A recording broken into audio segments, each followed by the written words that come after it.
Hi everyone, welcome to my channel, WW2 Airborne Collector. Today I'm going to be discussing some different brands of toiletry items that troopers may have carried. So I've got some different types of soap, toothpaste, shaving cream, talc, all that sort of stuff. What I'm going to do is I'm going to try and set this camera up a little bit better so you can get a better view, and I'll talk through some of these items. So these are the different brands that would have been on offer to a US Paratrooper during World War II. Some of these items were issued and some of them were also privately purchased in the PX store. PX store means postal exchange, and that is like a corner shop in camp. So you could go in there and buy all your sort of necessities that you need that you wasn't necessarily issued with. So we've got different brands of soap, different brands of toothpaste, different brands of shaving cream, shaving brushes, two different types of brands, and some talc. So I'm just going to go through what they look like and what to look for when trying to find them and purchase them. So you got Ivory. Now, that's a nice soap. Now I say it's a nice soap like I'm using it, but yeah, that's a nice one. That's in like a paper covering. Then we got Swan. That's quite nice again. I'm saying it's quite nicer than I'm using. I don't know why I keep saying that. And then we then got Lava Soap. Now that comes in a cardboard box. Then we've then got Lifebuoy. That's in a cardboard box again. Never really opened these. Just kind of a first here. And that's in a brown paper wrapping in there. Close that back up. I'll end up losing it. And then we then got Billy B. James's shampoo soap, which is quite nice. That's in like a brown paper sort of thing again. And then we got Palm Olive, which is a nice little soap again. That's in a like a green paper. Well, you can see it's green. It's in a paper thing with a black paper plasticky feel to it, wrapped going around with a seal on the back. So that's the soap. Now that's a good chunk of the range. There was still loads more that was on offer, but that's a good sort of sample. Then we've got toothpaste. You got Craig Martin, and then you've then got Milkadent. You can see that. Then you got Pepperco, which is nice. One out. Just a quick thing to go through these. So the box, you kind of want to make sure it doesn't look like it's newly printed, because then that's obviously repro. And inside it wants to be a little bit like darky and not like, sounds weird, it doesn't want to smell new. So it's always something to look for. And also another giveaway is the tubes inside want to be made out of lead. Yeah, that one's to be all lead. So the actual tube should be made out of lead. If it's made out of aluminium, then it's a lot newer. Lead's a good sort of 40s, and if not before, sort of guide to go for. So also they had toothpaste, but then they also still had tooth powder, which was pretty much a powder you would mix in with a bit of water to make a paste, and then you'd use that. So this one is Dr. Leon's, and then it would also come in a box. And then you also had Sulfadent. Now there's loads of ranges of tooth powder as well, but that's once again sort of bit of a chunk of what I've seen in photos to what have been in the PX store, what would have been on offer. So we've now got shaving cream, brushless shaving cream. So like a bit more paste you put on your hand sort of thing.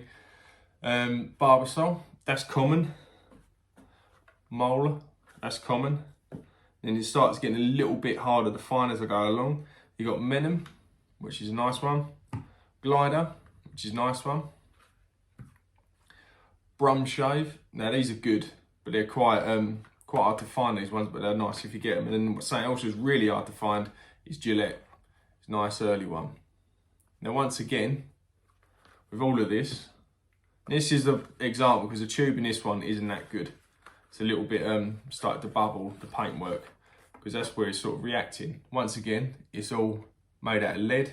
So that's all like lead paint, so don't go licking your fingers after you've been playing with it. You get poisoned, pretty much. That's how it works. So that is your brushless shaving cream. Now, two different types of shaving brushes. That one's made by Everready, which made pretty much everything. They made a lot of batteries, and they made all like the torches, a lot of lighting equipment and stuff like that during the war. Because it was like, they obviously got the plastic end of that brush, so obviously that's where it come from. And then we've also then got different brands of talc. So you've got Palm Olive again, they made a talc for men. Menem as well, they done another talc for men. And then also you then will see these. They are the Victory containers, and it will be written on the back there. I don't know if you can see that. Just right down there, probably can't see it, but on there it says Victory container. Now all the difference is between that and one of them. That's made out of metal, that's made out of cardboard. Obviously to save on the metal for the planes, tanks, vehicles, all that sort of stuff. And then we've also then got Amons. Now that is quite common as well, you see that on quite a lot. Once again, these are, you do see these now and then. That one's a little bit harder to find. That one's quite hard to find. That's really hard to find. That's common to find. So this is a little bunch of items to hopefully give you a little bit of a guide to what to look for of different brands and what they should sort of look like. Now there is a really good book, now I've just got to try and lean over and find it, that gives you so much more information than I've just given you on these items. But this is, hopefully this will help you to what to look for. And also, like I say, they should all be made out of lead inside the tubes. If they're not, don't buy it, because it's after 1940s. Same goes with nothing actually. That's just right. That's just should be made out of lead. And the prints on these should look like that, because I've studied a lot of photos and what it should be like.